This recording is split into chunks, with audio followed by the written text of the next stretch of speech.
Hello. Hello, ಹ್ಮ್, ಒಂದು ಪ್ರಶ್ನೆ ಇದೆ, ಅವ್ರ ಹತ್ರ ಮಾತಾಡಬಹುದಾ? ಏನಾದ್ರೂ ಸೆಲ್ಫ್ ಸೆಂಟರ್ಡ್ ಆಗಿರ್ಬೇಕು ನಿನ್ಗಿದೆ ಪೂಜೆ ಇವತ್ತು. ಇಲ್ಲ, ಅವ್ರ ಹತ್ರ ಸೆಲ್ಫ್ ಅಲ್ಲ, ಪ್ರಕೃತಿ ಬಗ್ಗೆನೇ ಸ್ವಲ್ಪ ಕೇಳ್ಬೇಕಾಗಿತ್ತು ಅಷ್ಟೇನೆ. ಬೇಗ ಹೇಳು. ನಾನು ನನ್ನ ದೇಹ ಅಂಗಗಳನ್ನ ದಾನ ಮಾಡ್ಬೇಕು ಅಂತ ಅನ್ಕೊಂಡಿದೀನಿ.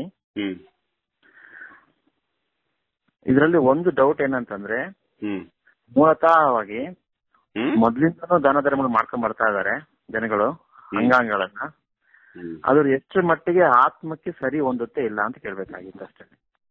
ಆತ್ಮಕ್ಕೂ ಅದಕ್ಕೆ ಏನೋ ಸಂಬಂಧ? ಯಾರಪ್ಪನ ಗಂಟು ಇದೆಯಾ? ನೀನು ಮನೆ ಬಾಡಿಗೆ ಬಿಟ್ರೆ ಇನ್ನೊಬ್ಬರು ಬರ್ತಾರೋ? ನೀನ್ ದಾನ ಮಾಡಿದ್ರೆ ಏನು ತೊಂದರೆ ಇಲ್ವೋ? ಅದು ನೀನ್ ಯಾರಿಗೆ ದಾನ ಅಂತ ಗೊತ್ತಿಲ್ಲ. ನೀನು ಸತ್ತ ನಂತರ ನಿನ್ನ ದೇಹದ ಅಂಗಗಳನ್ನ ದಾನ ಮಾಡಿದ್ರೆ ನೀನು ಒಂದು ಫೇಸ್ಬುಕ್ ಅಲ್ಲಿ ಹಾಕೊಳಕಲ್ಲ. ಅದು ನಿನ್ನ ನಿಷ್ಕಲ್ಮಶ ನಿಸ್ವಾರ್ಥ ಸಾತ್ವಿಕ ದಾನ. ಅದು ನೀನು ಯಾವುದೇ ಹೊಗಳಿಕೆಗೆ ಇಷ್ಟಪಡ್ತಾ ಇಲ್ಲ, ಪ್ರಾಮಾಣಿಕವಾಗಿ ದಾನ ಮಾಡ್ತಾ ಇದ್ಯಾ. ನಿನ್ ದೇಹನ ನೀನು ಬಿಟ್ಟ ತಕ್ಷಣ ಅದು ದೇವರ ದೇಹ ಆಗತ್ತೆ, ನಿಮ್ಮ ಅಪ್ಪನ ಗಂಟಲ್ಲ ಅದು.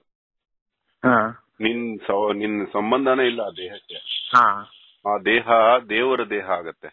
ಅದನ್ನ ನೀನ್ಯಾರೋ ದಾನ ಮಾಡೋದಕ್ಕೆ? ನೀನ್ ಸುಮ್ನೆ ಇದೊಂದು ಲೀಗಲ್ ಪ್ರೊಸೀಜರ್ ಇದೆ, ಹಾಗಾಗಿ ಸೈನ್ ಹಾಕೋದಷ್ಟೇ ವಿನಃ ದಾನ ಮಾಡಿದೀನಿ ಅನ್ಕೊಂಡ್ರು ಅದು ತಪ್ಪಾಗ್ಬಿಡುತ್ತೆ. ದೇವರಿಗೆ ಬಿಟ್ಟು ಹೋಗ್ತೀಯಾ?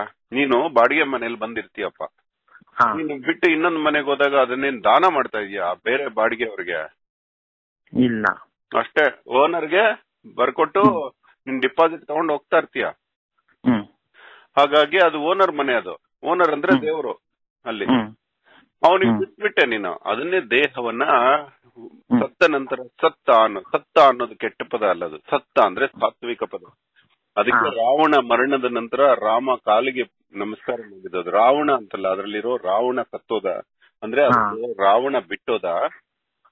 ಈ ದೇಹ ದೇವರ ಸಮಾನ. ಇವಾಗ ಇದರಲ್ಲಿ ಯಾವುದೇ ಅರಿವೈರಿಗಳು ಸೀತೆ ಬಂದು ನಿಂತ್ಕೊಂಡ್ರು ಅವನು ಕಣ್ಣು ತೆರೆದು ಕೂಡ ನೋಡೋದಿಲ್ಲ ಆ ದೇಹ. ಸೀತೆಯನ್ನ ಆಗ್ಲಿ ಜಗತ್ತಿನ ಯಾವುದೇ ವಿಚಾರಕ್ಕೆ ಸ್ಪಂದಿಸುವುದಿಲ್ಲ ಆ ದೇಹ, ದೇವರಾಗಿ ಬಿಡ್ತದು. ಹಾಗಾಗಿ ಸತ್ತ ನಂತರ ಏನದು?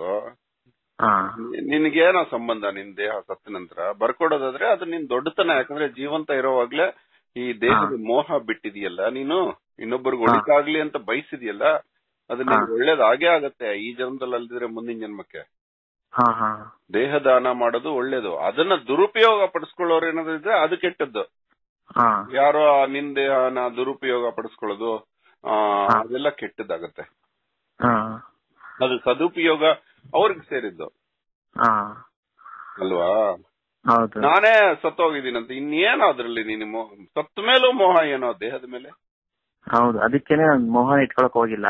ಚಿಕ್ಕ ವಯಸ್ಸಿನ ಒಂದು ಆಸೆ ಅಂದ್ರೆ ಇದನ್ನೇ ಆಸೆ ಇಟ್ಕೊಂಡೆ. ಅದನ್ನೇನು ಆಸೆ ಇಟ್ಕೊಳ್ಳೋದು? ಒದ್ದಾಕ್ಬಿಡ್ತೀನಿ. ಆಸೆ ದುಃಖಕ್ಕೆ ಮೂಲ.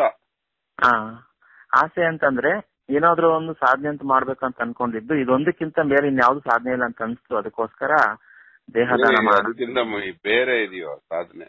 ದೇವರು ದೇಹನ ದೇವರು ಯಾರಿಗೋ ಕೊಡೋದಕ್ಕಿನ್ನ ಅದು ಇನ್ನು ಕೀಳು ಭಾವನೆ. ಹಂಗೆ ನಾನು ಕೊಡ್ತೀನಿ ಅನ್ಕೊಳ್ಳೋದು, ಬದುಕಿರೋವಾಗ ಮಾಡೋದು ದೊಡ್ಡ ಸಾಧನೆ. ಸತ್ತ ನಂತರ ದೇಹ ದೇವರಿಗೆ ಸೇರಿತದೆ. ಅದಕ್ಕೆ ಸ್ಮಶಾನವಾಸಿ ಶಿವ ಅಂತಾರೆ, ಶವಕಾಯುವ ಶಿವ ಅಂತ. ಅಂದ್ರೆ ನೀನು ಬಿಟ್ಟ ನಂತರ ಅವಂದು ಅಂತ ಅರ್ಥ. ಅದು ಎಷ್ಟು ಚೆನ್ನಾಗಿದೆ ನೋಡು. ಶವ ಮತ್ತೆ ಶಿವ ಎರಡೂ ಒಂದು ಕಣ. ಶಿವಕಾಯುವ ಶವ ಅದು, ಶವಕಾಯುವ ಶಿವ ಅದು. ಹಿಡ್ತೀನಿ, ತಲೆ ತಿನ್ಬೇಡ. ಒಳ್ಳೆ ಇನ್ನೊಂದು ಪ್ರಶ್ನೆ ಇದೆ.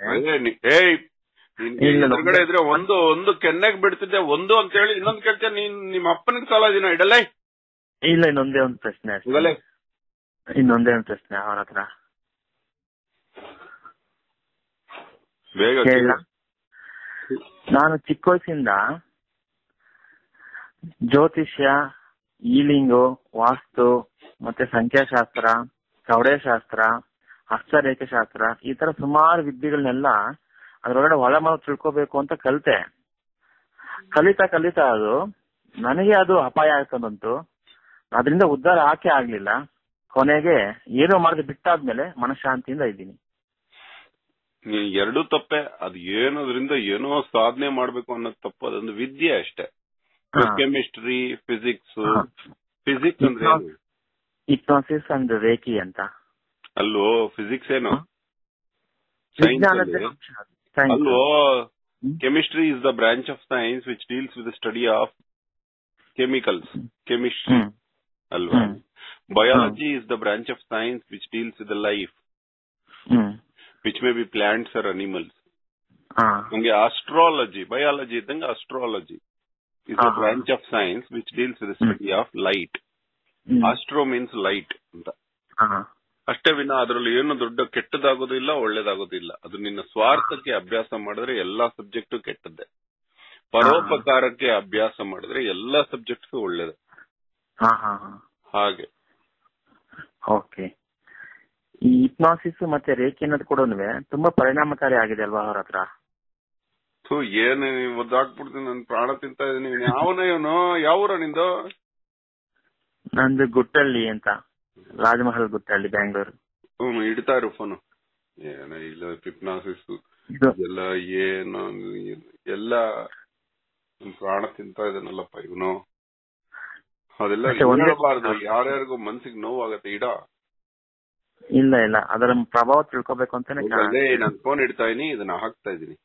ನಂಗೆ ಇಷ್ಟ ಆಗಲ್ಲ. ಎಷ್ಟೋ ಜನ ಪಾಪ ಅದನ್ನ ಓದ್ಕೋತಾರೆ, ಅದ್ರ ಬಗ್ಗೆ ನಾನು ಏನು ಹೇಳಕ್ ಆಗಲ್ಲ. ಕೆಲವು ರಹಸ್ಯಗಳು ಹಂಗೆ ಇರ್ಬೇಕು.